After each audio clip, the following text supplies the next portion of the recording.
Imagine a civilization that figured out the shape of the Earth. Right. And they laid down the philosophical foundations of quantum mechanics and even cracked the mathematical formula for the Pythagorean theorem. All of that.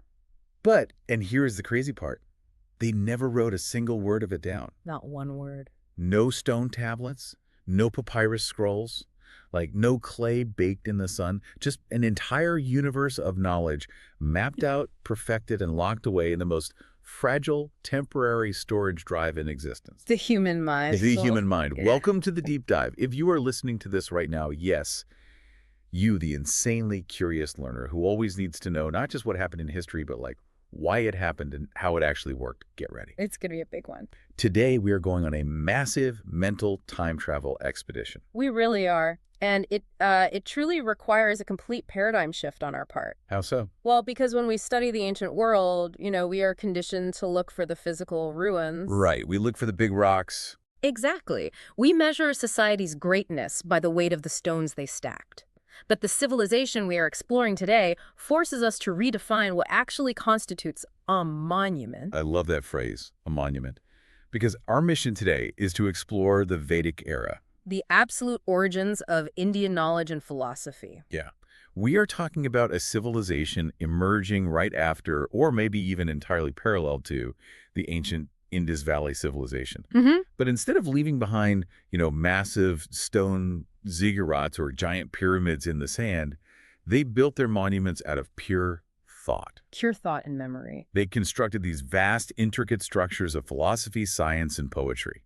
And they preserved them through a concept known as Shruti. Shruti. It's a Sanskrit word, and it literally translates to that which is heard. Okay. And the mechanics behind this concept are just staggering. I mean, this wasn't just some game of ancient telephone where a story gets passed around a campfire and, slightly changes every generation. Right, where the fish gets a little bigger every Right. time someone tells the story. Exactly. This was a rigorous, mathematically precise system of audio preservation. I really want you listening to this to pause and try to conceptualize this. Because think about how often you forget why you walked into the kitchen. Or what you had for breakfast yesterday. Yes.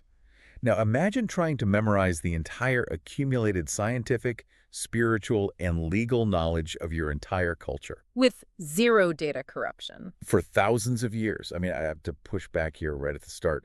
How is that functionally possible? It's a fair question. Because human memory is notoriously terrible. Yeah. We fabricate details, we just forget things.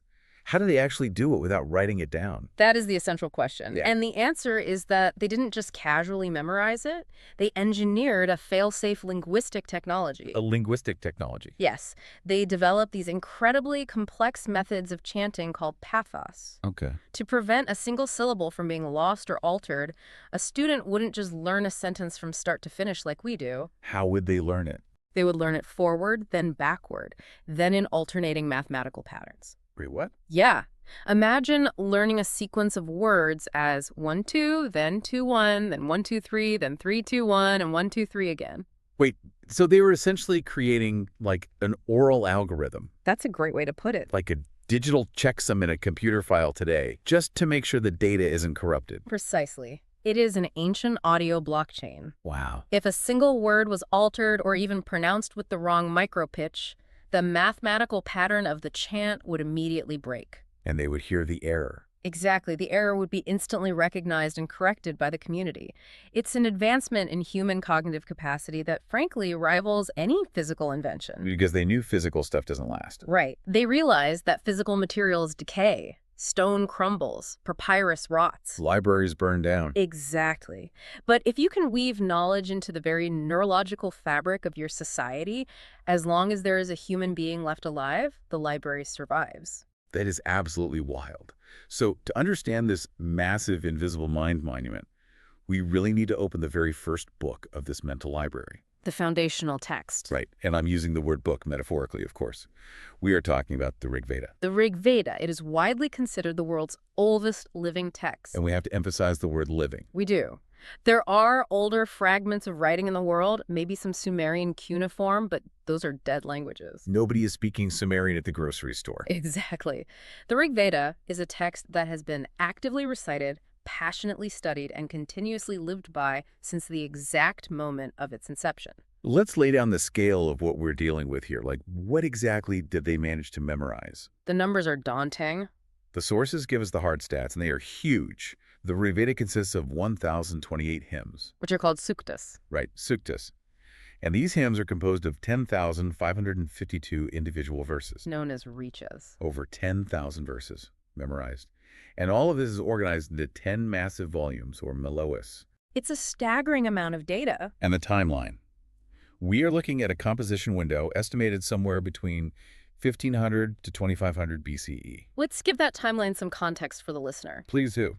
We are talking about an era that predates almost the entirety of the recognized classical world. Wow. It predates the Ramayana, it predates the compilation of the Bible, it predates the Quran, It's ancient. it predates Homer writing the Iliad.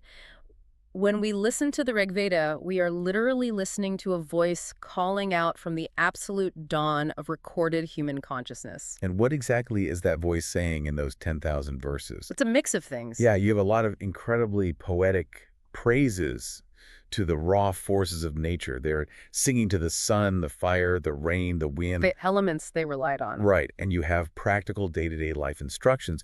But then, and this is what got me interspersed in all of this, you have these sudden jarring moments where they zoom all the way out. The philosophical shifts. Exactly. They look past the weather, past their daily survival, and they start asking the deepest, most terrifying philosophical questions imaginable. You really do. There is one specific hymn in our sources that I think completely shatters how we view the so-called primitive ancient mind. I know exactly which one you mean. It's from the 10th mandala, hymn 129, the Nasadiya Sukta. The Nasadiya Sukta is, without a doubt, the crown jewel of the Rig Veda's philosophical inquiry. It's beautiful. It's often referred to as the Hymn of Creation, but that title is almost a misnomer. Why is that? Because it's really the hymn of the unknowable. Okay, let's unpack this. Because the English translation alone gives me chills. It is describing the absolute beginning of everything, the time before time. And it says, quote, "Then there was neither existence nor non-existence. No space, no sky. What was there? Who covered it? Where was it? Under whose shelter? What was that deep, unfathomable water?" It is breathtaking in its humility. Exactly. Humility is the perfect word. Because if you look at almost every other ancient text from around the world, there's usually this aggressive, dogmatic certainty about how the world started. Very rigid creation myths. Right. It's usually a very neat packaged narrative to comfort people who are terrified of the dark. Like, God X stood on Mountain Y and made the world out of clay in exactly this many days. Here are the rules. End of discussion. Right. A definitive answer. But here, in the oldest continuous text we have, these sages are essentially looking out into the pitch-black void of the universe and just shrugging their shoulders in absolute awe. They're embracing the mystery. Yes. They aren't handing down a rigid dogma. They're handing down an open question, like, what was that deep, unfathomable water? It's profound. Isn't it mind-blowing that 3,500 years ago, while a massive chunk of humanity was mostly focused on basic survival, like figuring out how not to get eaten by apex predators, these guys were having the ancient equivalent of a late-night dorm room philosophy session about the nature of the void. It is mind-blowing, and if we connect this to the bigger picture, it becomes even more profound. How so? Because the specific questions they are asking in the Nasadiya Sukta are not just poetic daydreams. They are the exact same mechanistic questions being asked right now by theoretical physicists and cosmologists. Wait, really? The literal same questions? Yes, absolutely. Think about modern astrophysics. Okay. When we try to understand the Big Bang, we trace the expansion of the universe backwards smaller and smaller until we hit a mathematical wall called the singularity. Right, where everything gets infinitely dense. Exactly. And at that point, our current laws of physics just break down. They stop working. Right. So physicists have to ask, if time and space were created during the Big Bang, what existed before it? Oh, wow. How can you have a before if time doesn't exist? What is outside the universe if space doesn't exist? My brain hurts just thinking about that. Was it a quantum vacuum? Was it a state of pure vibrating potentiality? Neither existence nor non-existence. Exactly. The sages of the Rig Veda realized that if you go back far enough, the binary concepts of is and isn't just no longer apply. That is wild. By questioning the very validity of nothingness, they were brushing up against the edges of quantum theory. Thousands of years ago. Yes, this completely reframes the Rig Veda.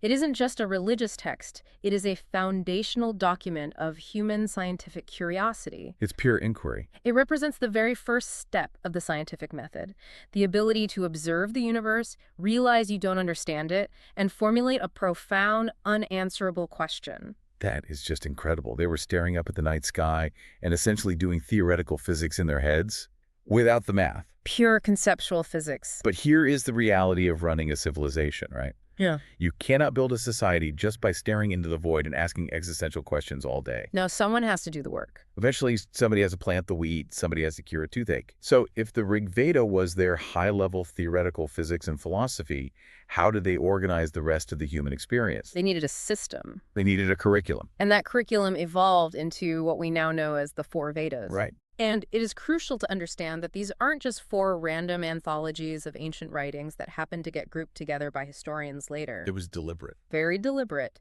They represent a highly sophisticated categorization of human knowledge.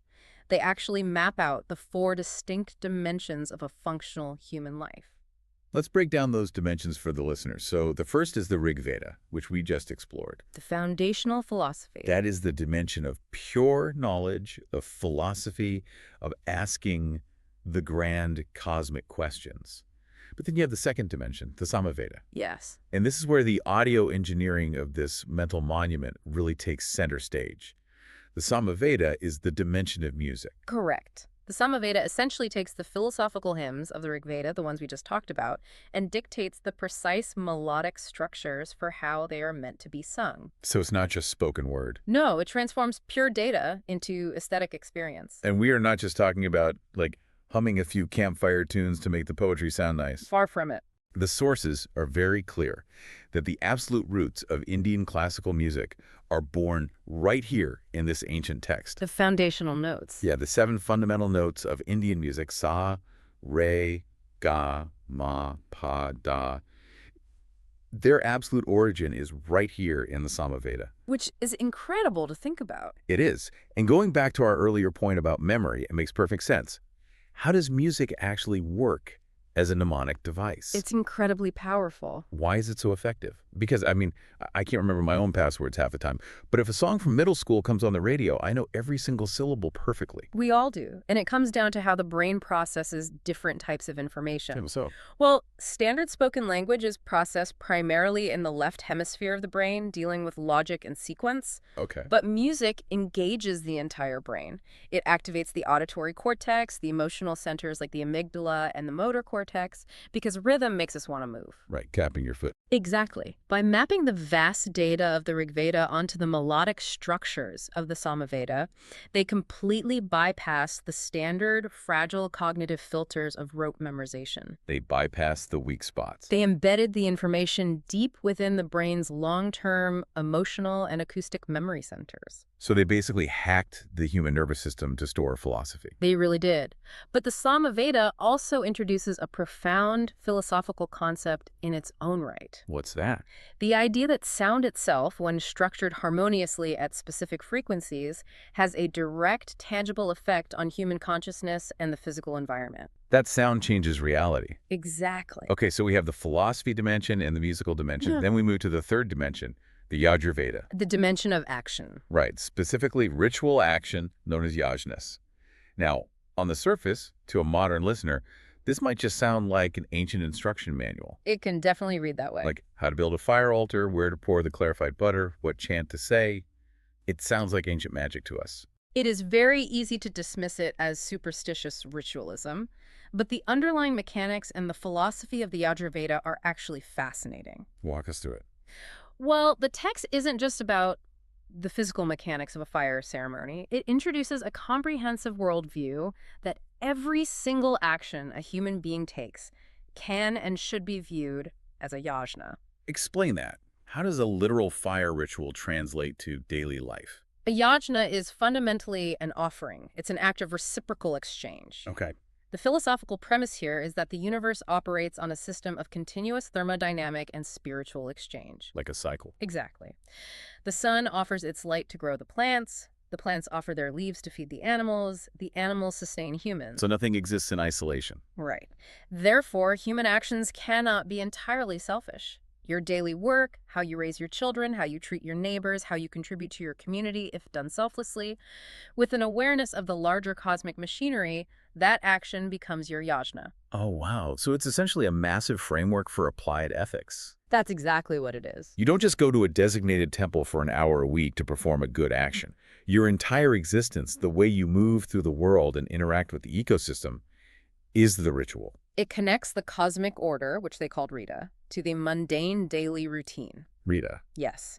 It forces the individual to recognize that they are not a passive observer in the universe, but an active, necessary gear in the machinery of reality. Which brings us to the fourth and final dimension, the Atharva Veda. The most practical of them all. Yeah, this is the dimension of practical, gritty, everyday life. If the Rig Veda is asking, what was there before the Big Bang? The Atharva Veda is asking, how do I stop this wound from getting infected? A very different kind of question. Very different. It covers medicine, the medicinal properties of herbs, treatments for ailments, and solutions for immediate daily problems. It is the pragmatic grounding of the Vedic people. It balances them out. It shows a civilization that possessed incredible intellectual balance. They recognize that while pondering the infinite is essential for the evolution of the soul, it is completely useless if you are dying of a fever. I have to push back here, though. Sure. When we say it covers medicine, are we talking about actual, functional, empirical medicine?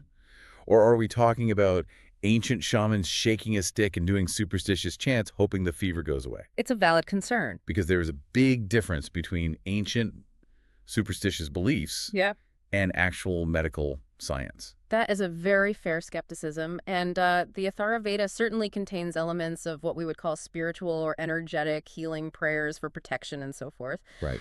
However, the sources point out that this text is the undeniable bedrock of Ayurveda. Which is still practiced today. Widely. Right. And it is a highly systematized traditional medicine.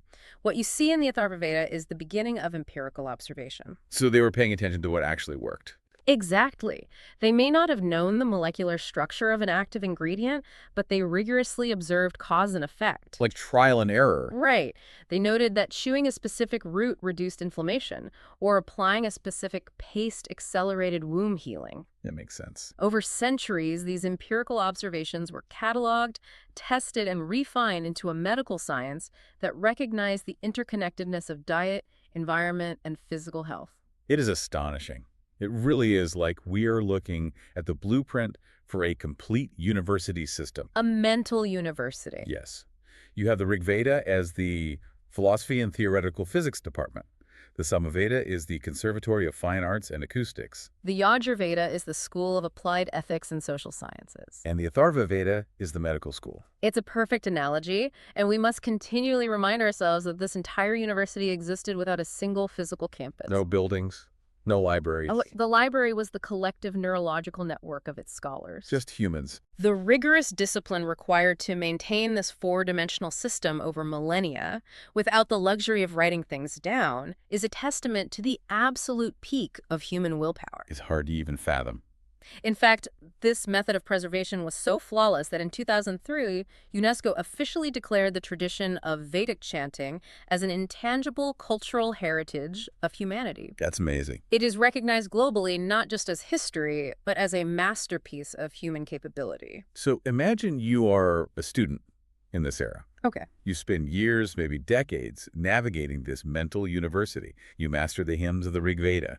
You learn the complex musical algorithms of the Samaveda. It's a lifetime of study. You understand the applied ethics of the Yajurveda and the practical sciences of the Atharva Veda. You have finished the core curriculum. You've graduated. Right. What happens next? Where do you go from there? The sources say you move on to the master class. The upper-level seminars? You enter the intimate upper-level seminars where the absolute biggest secrets of reality were shared. And that brings us to the Upanishads. The historical and philosophical transition from the four Vedas to the Upanishads represents perhaps the most important intellectual leap in ancient history. Let's look at the word itself. Upanishad literally translates to sitting near. Yes. And specifically, it means sitting intimately near the teacher, the guru.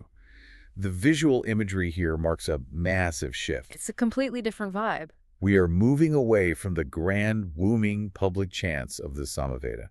We are moving away from the complex, external fire rituals of the Yajurveda. A volume drops. Exactly. It is quiet, It is just a student sitting in the dirt in a forest hermitage face-to-face with a master. A one-on-one dialogue. There is no rote memorization required here. There are no rigid algorithms or formulas to follow. It is just pure, unadulterated inquiry.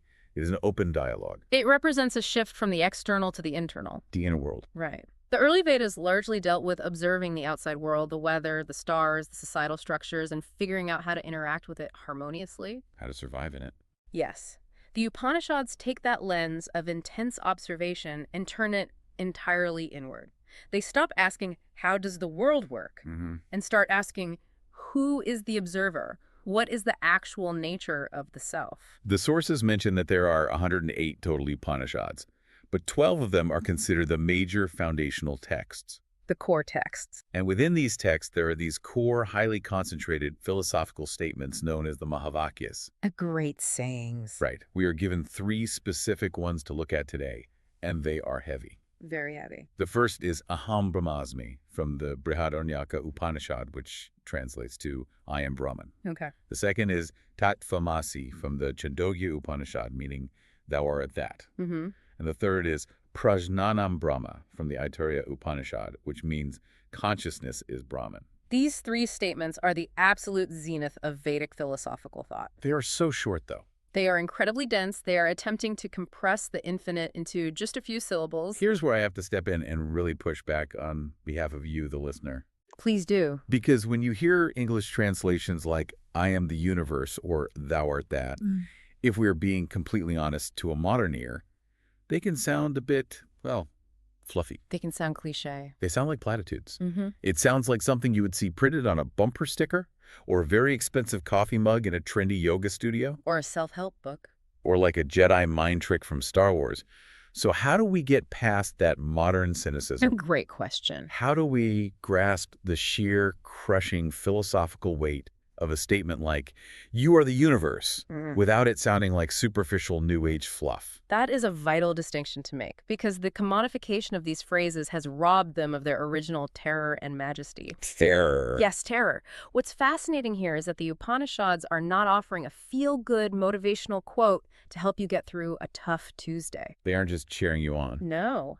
They are proposing a radical ontological claim about the very fabric of reality.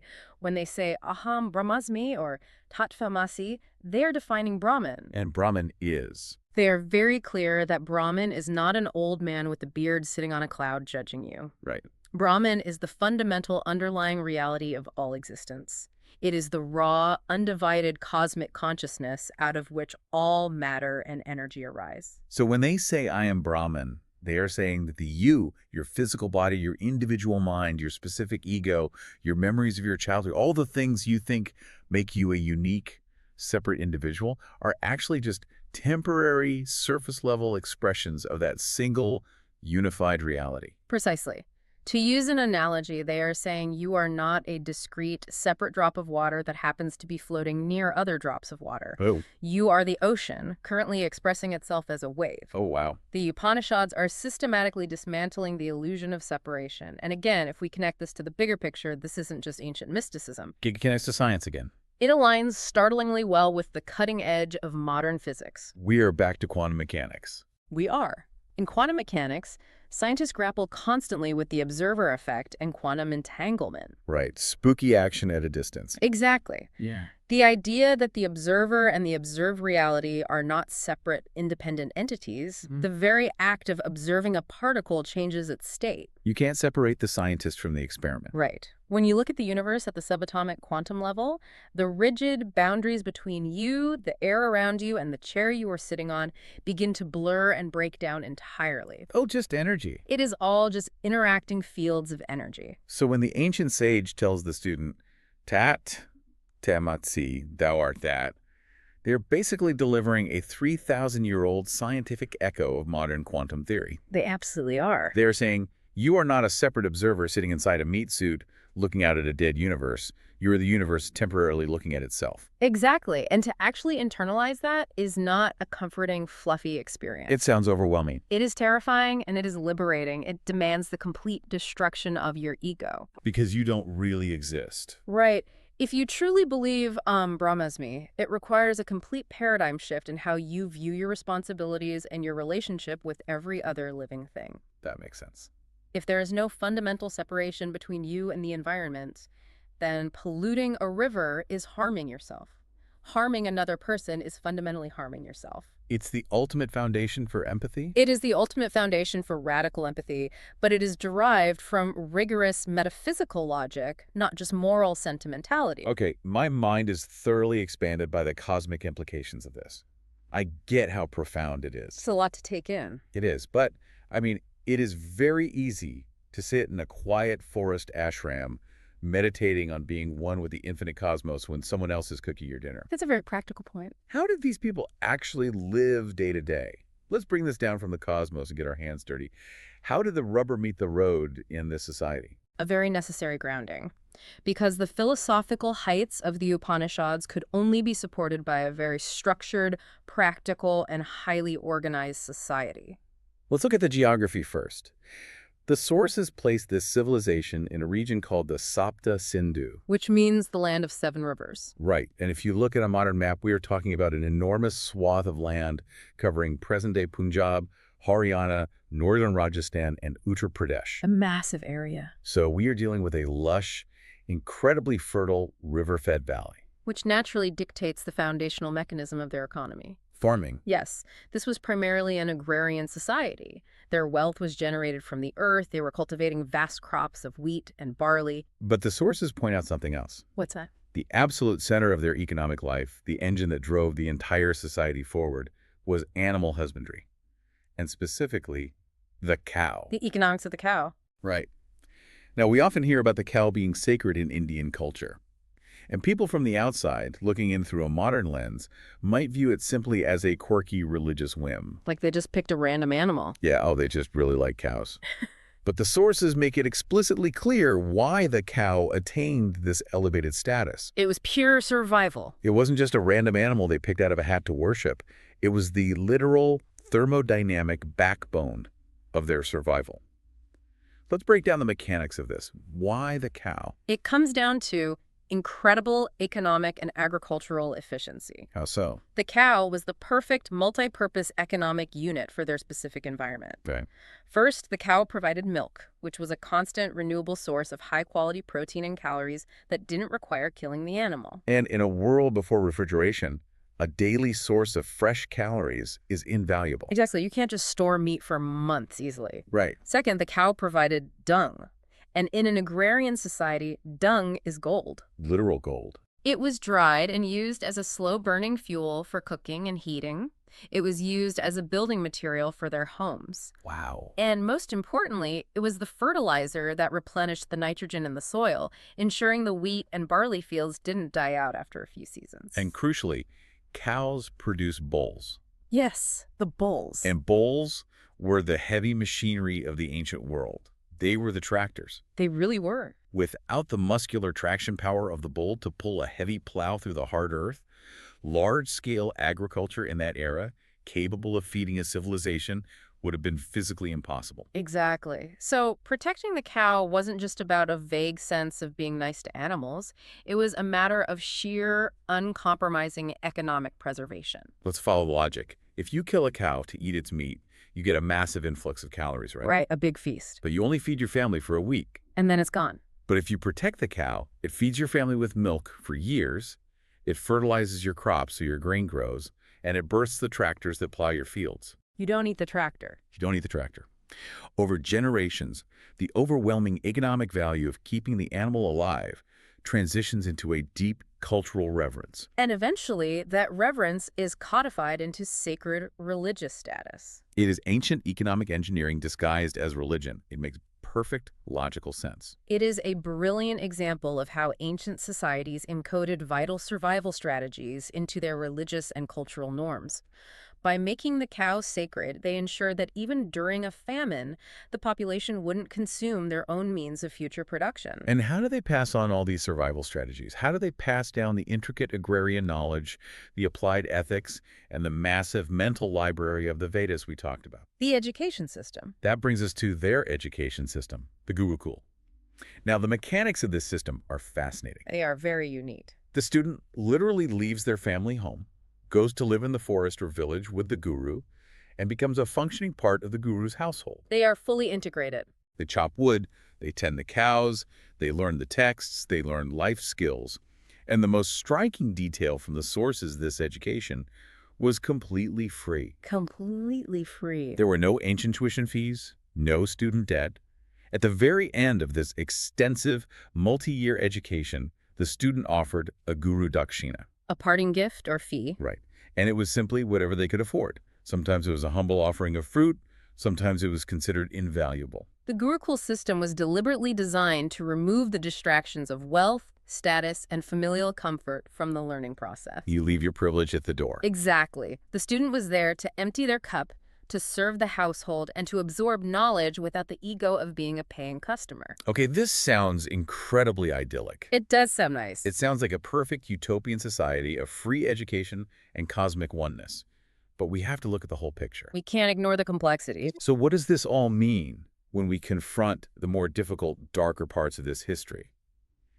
Because if this society was so enlightened and education was truly free and aimed at stripping away the ego, we have to grapple with the stories that severely challenge that utopian view. The tensions in the system. I'm looking specifically at a story highlighted in our sources, the Ekalavya controversy. The story of Ekalavya having to cut off his own thumb as his guru dakshina. Yes. The story of Ekalavya. For the listener who might not be familiar with the details of this epic narrative, let me lay it out. Please do. Ekalavya was a young boy from a tribal community outside the mainstream societal hierarchy. He deeply wanted to learn the martial art of archery from the greatest teacher in the land, Guru Dronacharya. The master of the era. But the guru rejects him.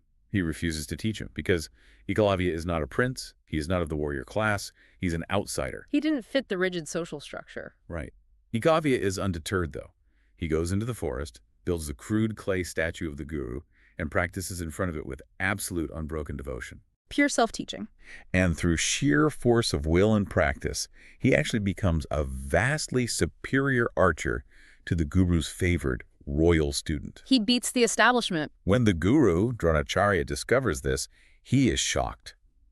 And as his guru dakshina, even though he technically never taught him, the guru demands Ekalavya's right thumb. It's a brutal demand. Ekalavya cuts it off and hands it over, effectively ruining his ability to ever use a bow again, and ensuring the royal prince remains the undisputed champion. Yeah. I have to ask, isn't this a massive, glaring red flag? Doesn't this expose a system of deep institutional inequality and brutal discrimination? Well, this raises an incredibly important question, and it is crucial that we examine it impartially, exactly as the sources present it. Okay. Because the sources themselves do not shy away from this. They highlight this specifically as the most controversial and debated story of the entire Vedic education system. So it's supposed to be challenging. Yes. It serves as a stark reminder that this society, like any human civilization, was immensely complex, stratified, and fraught with contradictions. It really forces us to hold two conflicting interpretations in our minds at once, doesn't it? It does. On one hand, you can view this entirely through a modern sociological lens. Right. And through that lens, it looks like a clear-cut case of class discrimination. Power dynamic. The elite establishment feels deeply threatened by the raw, innate talent of an outsider who didn't go through their approved channels. Right. So they weaponize the sacred, unquestionable tradition of Guru Dakshina to maintain the status quo, suppress social mobility, and literally cripple the competition. It's a harsh reading, but a fair one. It is a story of marginalized talent being brutally suppressed by those in power. That is a very valid and necessary analytical lens. However, to understand the ancient mind, we must also look at it within the context of the tradition's own internal logic. How do they view it? Within that framework, the story is often cited not as a tale of oppression, but as the ultimate chilling exemplar of absolute devotion and the sanctity of the guru-disciple relationship. The ultimate sacrifice. The system demanded complete surrender of the ego. Ekalavya, despite being formally rejected, accepted Dronacharya as his guru in his heart of hearts. He never wavered. When the guru asked for the ultimate devastating price, Ekalavya paid it without a second of hesitation or anger, proving that his character, his discipline, and his respect for the cosmic order were even greater than his unparalleled physical skill. Wow.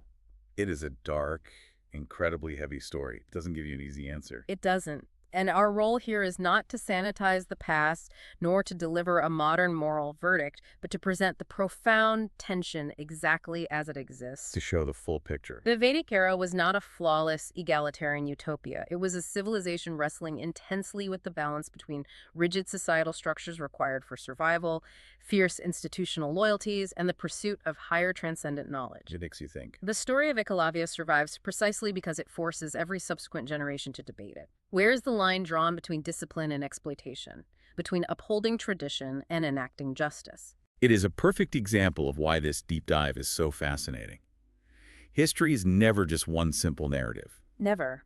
Speaking of complex narratives, and who gets access to the halls of power and knowledge, let's pivot to look at a demographic that almost always gets aggressively silenced, erased, or relegated to the footnotes in ancient history. Women. The status and role of women in the early Vedic era is one of the most fascinating, illuminating, and frequently misunderstood aspects of this entire period. Because we have this deeply ingrained, almost reflexive stereotype of the ancient woman. We picture them in the background. We assume she was completely silent, entirely subservient, confined strictly to the domestic sphere of raising children and cooking, and completely excluded from the intellectual, religious, and philosophical life of the society. That's the standard assumption. But the sources for the Vedic era completely shatter that image. They do. The sources show us that women didn't just passively listen to the Rig Veda. Women actually authored many of the hymns within it. They were known as rishikas. Rishikas. Which is the female equivalent of the rishis, the great male sages. The sources specifically highlight and name figures like Lopamudra, Gosha, Apala, and Vishwavara. So they weren't anonymous. No, their names were preserved. These women were not considered minor anomalies or footnotes. They were recognized by the society as direct conduits of divine knowledge. That's amazing. Their words, their poetry, and their philosophical inquiries were memorized, chanted, and revered right alongside the men's, integrated seamlessly into the holiest texts. But it goes far beyond just composing poetry in the quiet privacy of a forest hermitage. They were in the public eye. They were stepping directly into the most aggressive public arenas of their time. The sources introduce us to the fierce debaters, most notably Maitreyi and Gargi. Oh, Gargi. These women engaged in what was called a shastrath. A shastrath was a formal, highly structured public philosophical debate. Sounds intense. It was essentially a battle of wits, logic, and deep textual knowledge, often with immense social standing on the line. The sources specifically highlight the story of Gargi, boldly challenging one of the most famous, fearsome, and intellectually dominant sages of the time, a man named Yajnavalkya. He was a heavyweight. And she didn't just ask him a question in private. She challenged him in a massive public forum at a grand assembly organized by the king himself. The stakes couldn't be higher. I initially thought of this like an ancient intellectual rap battle, but that really diminishes the stakes. It's much more like a high-stakes, terrifying game of intellectual Jenga. That is a much better metaphor. Right, because you have this towering, intimidating figure, Yajnavalkya, who everyone else is terrified to cross. Nobody wanted to mess with him. And Gargi steps up. She doesn't just ask him polite, deferential questions. She systematically grills him. She interrogates him. She starts pulling out the foundational blocks of his cosmic worldview, one by one, to see if his intellect will collapse. What is water woven upon? Yes. She asks him, if everything in the physical world is woven back and forth on water, what is water woven upon? And when he answers, she pulls the next block. And what is that woven upon? She keeps pushing. She pushes him through the layers of reality, through the sky, through the stars, through the realms of the gods, pushing him to the absolute dizzying edge of the unknowable universe. Until he has to stop her. Until he finally has to tell her to stop, or her head will explode from the paradox of it all. It is incredible. It is a legendary debate. And proves that these women weren't just token presences quietly allowed in the back of the room. They were aggressively dominating and driving the highest levels of conversation. What is crucial for us to analyze here is what this reveals about the fundamental intellectual health and the mechanics of that specific society. What does it reveal? A civilization's intellectual ceiling is inextricably linked to who is allowed to participate in the conversation. Right. If you systematically silence half of your population, you immediately cut off half of your potential genius, half of your innovation. You cap your own potential. Exactly. The profound cosmos-shifting insights of the Vedas and the Upanishads, the realization that consciousness is universal, were possible precisely because the philosophical inquiry drew upon the collective, unhindered intellect of both men and women. It required everyone. The sources explicitly conclude that the status of women in this early Vedic era was significantly better, more empowered, and more intellectually liberated than in many of the subsequent historical periods that followed in later millennia. It is a powerful reminder that history is not just a straight upward line of progress. We often assume it is, but it's not. Sometimes, ancient societies were leaps and bounds ahead of the eras that followed them. And when you have all your best minds, men and women, intensely debating the intricate nature of reality, it inevitably leads to incredibly precise, rigorous observations of the physical world. They weren't just guessing. They weren't just abstract philosophers sitting around pondering the infinite. They were actively becoming proto-scientists. The term proto-science is perfectly apt here. We are not talking about modern laboratories with microscopes and peer-reviewed journals. No Bunsen burners. Right. Proto-science refers to the meticulous, structured, empirical observations of nature that eventually form the indispensable bedrock for later, formal scientific disciplines. Let's look at astronomy. The sources point us directly to an ancient text called the Vedanga Jyotisha. A fascinating text. This is recognized as the earliest Indian text that successfully predicted the complex movements of the sun and the moon, and even accurately calculated the cycles of eclipses. They were tracking the sky. They are mathematically mapping the heavens. Why? Why do they care so much about the exact position of the moon? Because for them, timekeeping was not just about knowing when to plant crops, it was deeply sacred. Because of the rituals. The exact timing of the yashnas, the rituals we discussed earlier, depended entirely on the precise alignment of celestial bodies. So timing was everything. If a ritual was performed at the wrong astrological moment, it was believed to be ineffective or even disastrous. Their spiritual requirements demanded absolute, uncompromising astronomical accuracy. And that intense observation of the sky leads to astonishing breakthroughs in geography and cosmology. It really does. There's a specific quote from the Rig Veda provided in our sources, and it is a massive historical mic drop. It changes everything. The phrase is paribhumam diyam prithivim. This line, according to the sources, clearly states that the Earth has a spherical circumference. The sphere. I want you to really let that sink in. They are explicitly stating that the Earth is a sphere thousands of years before the Greeks, long before Copernicus, long before the scientific revolution in Europe. It is a triumph of deductive reasoning. They didn't have satellites. Right. But they meticulously observed the subtle curve of the horizon. They tracked the movement of the stars and how constellations changed depending on your location. Paying attention to the details. They observed the shape of the Earth's shadow on the moon during an eclipse, and they logically deduced the physical shape of their planet. And then what did they do? Then, true to their culture, they encoded that hard scientific truth into a beautiful poetic hymn so it would be memorized forever. Incredible. We also see this proto-science heavily in medicine, which we touched on earlier with the Atharva Veda. Right, the foundation of Ayurveda. Utilizing empirical observation of herbs and their physiological effects on the human body to create a highly systematized medical practice. But of all the proto-sciences mentioned in the sources, the one that truly bends my mind is their breakthroughs in mathematics. Yes, the Shulba Sutra. Yes, the Shobha Sutras. The sources explain that these were essentially practical instruction manuals. For building. They were texts explaining the complex geometry needed for building the Yajna-Vedis, the sacrificial fire altars used in their rituals. The fire pits. Now, the punchline here is incredible. The sources reveal that within the Shulba Sutras, you find the complete mathematically sound formula for what the entire modern world calls the Pythagorean theorem. A squared plus b squared equals c squared. And they calculated it, understood it, and wrote it down hundreds of years before Pythagoras of Samos was even born. They beat him to it. Should we start a global petition right now to rename it the Shulba theorem? Because historically, Pythagoras is taking the credit for something that was figured out by ancient sages building fire pits. It might be a very tough sell to the publishers of middle school math textbooks, but historically, the claim presented in the sources is incredibly robust.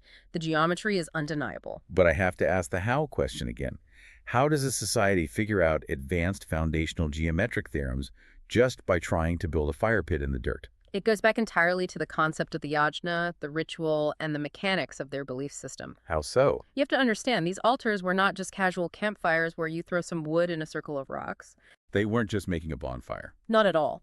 Depending on the specific cosmic outcome desired, the altars had to be constructed in highly specific, incredibly complex, interlocking shapes. Like what? For example, an altar might need to be shaped like a falcon in mid-flight, or a perfectly proportioned geometric square, or a circle. Okay, that sounds hard enough to build. And here is the catch.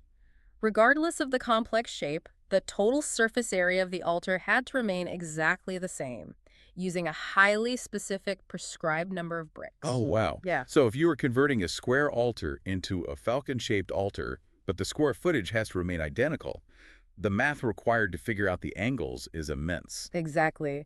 The core belief was that the ritual would only connect with the precise frequency of the cosmic order if the geometry of the altar was absolutely mathematically flawless. Perfect angles. If an angle was off by a single degree, the ritual failed. Ah, so it was a matter of extreme spiritual necessity. Yes. Because the rituals required absolute, uncompromising geometric perfection to be considered effective, the priests were forced to figure out how to calculate exact right angles, complex ratios, and precise diagonal measurements. A hypotenuse? The hypotenuse.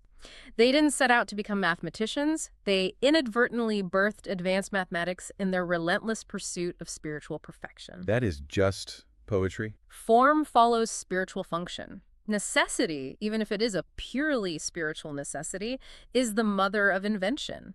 Their quest to touch the divine required them to first master the physical, mathematical laws of geometry. Okay, we have covered an immense amount of ground today. Well, history. We have traveled across thousands of years of human thought.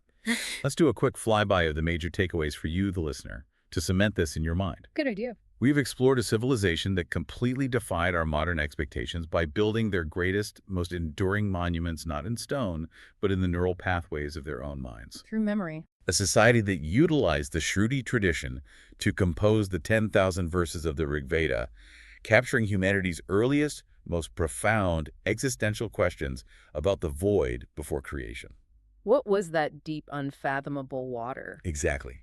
We saw how they brilliantly structured their vast knowledge into the 4 dimensions of the Vedas, covering philosophy, the neuroscience of music, applied ethics, and practical medicine. The ancient university. We sat in the quiet, intimate forests of the Upanishads, grappling with the terrifying and liberating quantum-like realization that you are the universe. Tat Tavam Asi. We examined the pragmatic mechanics of their agrarian economy built around the cow. The ultimate economic unit. We looked at the complex, tension-filled dynamics of their free education system with the story of Ekalavya. And the demanding guru Dakshina. And the powerful, commanding voices of the female sages who fiercely shaped their intellectual landscape, like Gargi pulling out the Jenga blocks. A true intellectual powerhouse. And finally, we saw how their relentless, uncompromising pursuit of cosmic truth inadvertently birthed the rigorous proto-sciences of astronomy, medicine, and geometry. It is a profound, staggering legacy of human cognitive achievement and endurance. It really is.